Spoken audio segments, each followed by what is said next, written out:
بسم اللہ الرحمن الرحیم۔ ذی الحجہ کا مہینہ شروع ہونے والا ہے۔ اس کے پہلے عشرے کی بہت زیادہ فضیلت ہے۔ حضرت ابو ہریرہ رضی اللہ تعالیٰ عنہ سے مروی ہے کہ رسول اللہ صلی اللہ علیہ وسلم نے ارشاد فرمایا کہ اللہ تعالیٰ کی عبادت کے لیے عشرہ ذی الحجہ سے بڑھ کر کوئی زمانہ نہیں۔ ان ایام میں اس کے ہر دن کا روزہ 1 سال کے روزوں کے برابر ہے، اور اس میں ہر رات کی عبادت شب قدر کی عبادت کے برابر ہے۔ سبحان اللہ۔ کہ عشرہ ذی الحجہ، اس کی فضیلت اس بات سے ہمیں سمجھ میں آتی ہے کہ آپ صلی اللہ علیہ وسلم نے فرمایا کہ اللہ تعالیٰ کی عبادت کے لیے عشرہ ذی الحجہ سے بڑھ کر کوئی زمانہ نہیں۔ اس میں اور بھی کافی ساری عبادتیں ہیں، جس طرح حج وغیرہ کی عبادت بھی اسی کے اندر آتی ہے، تکبیرات کی عبادت بھی انہی کے اندر آتی ہے۔ تو اسی طرح ایک اہم عبادت اس میں کہ اس کے ایک ایک دن کا روزہ 1 سال کے روزوں کے برابر ہے۔ کہ عشرہ ذی الحجہ یعنی پہلا جو عشرہ ہے، اس کے 10 دن ہیں، 10ویں دن تو عید ہوتی ہے، لیکن اس کے علاوہ جو 9 دن ہیں، پہلی تاریخ سے لے کے 9ویں تاریخ یعنی یوم عرفہ تک جتنے بھی دن ہیں، تو اس کا ہر دن کا روزہ 1 سال کے روزوں کے برابر ہے۔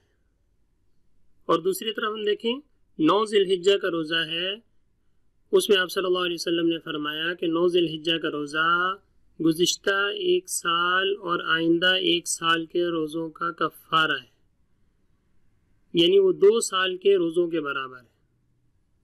تو اگر ان 9 دنوں میں انسان روزہ رکھ لے تو اس کو 10 سال روزے رکھنے کا ثواب ملے گا۔ اور اسی طرح اس میں ہر رات کی عبادت شب قدر کی عبادت کے برابر ہے، کہ جس طرح شب قدر رمضان المبارک میں آتی ہے کہ اس کی فضیلت قرآن مجید میں آئی، انا انزلناہ فی لیلۃ القدر وما ادراک ما لیلۃ القدر لیلۃ القدر خیر من 1000 شہر، کہ شب قدر جو ہے وہ 1000 مہینوں سے افضل ترین رات ہے۔ تو وہاں پہ ہم دیکھتے ہیں کہ آپ صلی اللہ علیہ وسلم نے ہمیں فرمایا کہ طاق راتوں میں شب قدر تلاش کرو، رمضان کی 21ویں شب میں، 23ویں شب میں، 25ویں شب میں، 27ویں شب میں اور 29ویں شب میں، کہ انہی میں شب قدر تمہیں ملے گی۔ اور اس حدیث میں آپ صلی اللہ علیہ وسلم کیا فرما رہے ہیں کہ عشرہ ذی الحجہ کی ہر رات کی عبادت شب قدر کی عبادت کے برابر ہے، کہ آدمی اگر ان 10 دنوں کی راتوں میں عبادت کر لے تو ہر رات شب قدر کی عبادت کے برابر ہے۔ کیسی بہترین فضیلت ہے۔ قرآن مجید میں 30ویں پارے میں سورۃ الفجر ہے، والفجر ولیال عشر، اس میں اللہ تعالیٰ نے 10 راتوں کی قسم کھائی۔ جمہور کے قول کے مطابق ان 10 راتوں سے مراد یہی عشرہ ذی الحجہ کی 10 راتیں، کہ اللہ تعالیٰ نے ان کی قسم کھائی ہے، اور اس سے ہمیں اس کی فضیلت سمجھ میں آتی۔ تو اس لیے ہمیں چاہیے کہ ان راتوں کی قدر کریں، اور اس کے جو 9 دن ہیں عشرہ ذی الحجہ کے، ان میں 9 دنوں میں روزہ بھی رکھیں اور اس کی راتوں کی عبادت کریں۔ اور کم از کم اگر پوری رات عبادت نہیں کر سکتے تو کم از کم ان راتوں میں ہم سے کوئی گناہ سرزد نہ ہو۔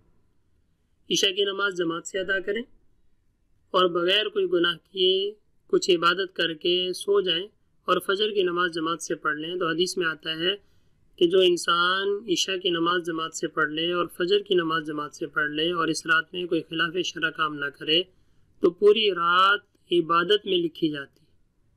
کیسی شاندار فضیلت۔ تو اگر ہم ان راتوں میں پوری رات جاگنے کا اہتمام کرنا چاہیے، لیکن اگر کوئی پوری رات جاگنے کا اہتمام نہیں کر سکتا تو اسے چاہیے کہ عشاء کی نماز جماعت سے ادا کرے، اور اس کے بعد جتنا ذکر و اذکار، تلاوت، نماز وغیرہ پڑھ سکتا ہے وہ پڑھ کے بغیر کوئی گناہ کیے سو جائے، اور صبح فجر کی نماز بھی جماعت سے ادا کر لے۔ یا صبح اگر روزہ رکھنا ہے تو تھوڑا جلدی اٹھ جائے، تہجد وغیرہ بھی پڑھے، سحری وغیرہ بھی کرے، اور پھر دن کا روزہ رکھ لے، تو اس کو پوری رات اور پوری دن کی فضیلت حاصل ہو جائے گی۔ خصوصاً 9ویں تاریخ یعنی عرفہ کا دن، اور عرفہ اور عید کی درمیانی رات ان تمام ایام میں بھی خاص فضیلت رکھتی۔ اور اسی طرح عرفہ یعنی 9ویں ذی الحجہ کا روزہ رکھنا 1 سال گزشتہ اور 1 سال آئندہ کا کفارہ ہے۔ اور اسی طرح عید کی رات میں بیدار رہ کر عبادت میں مشغول رہنا بہت بڑی فضیلت اور ثواب کا موجب ہے۔ تو اس لیے یہ عشرہ ذی الحجہ آنے والا ہے، تو اس میں روزہ رکھنے کا اور ان راتوں کی قدر کرنے کا اہتمام کرنا چاہیے۔ اللہ تعالیٰ ہمیں اس کی قدر کرنے کی توفیق عطا فرمائے تاکہ ہم آپ صلی اللہ علیہ وسلم کی اس فضیلت کے مستحق بن سکیں کہ عبادت کے لیے عشرہ ذی الحجہ سے بڑھ کر کوئی زمانہ نہیں، اور اس کے ہر دن کا روزہ 1 سال کے روزوں کے برابر ہے، اور اس میں ہر رات کی عبادت شب قدر کی عبادت کے برابر ہے۔ اللہ تعالیٰ ہمیں روزہ رکھنے کی اور ان راتوں کی قدر کرنے کی توفیق عطا فرمائے۔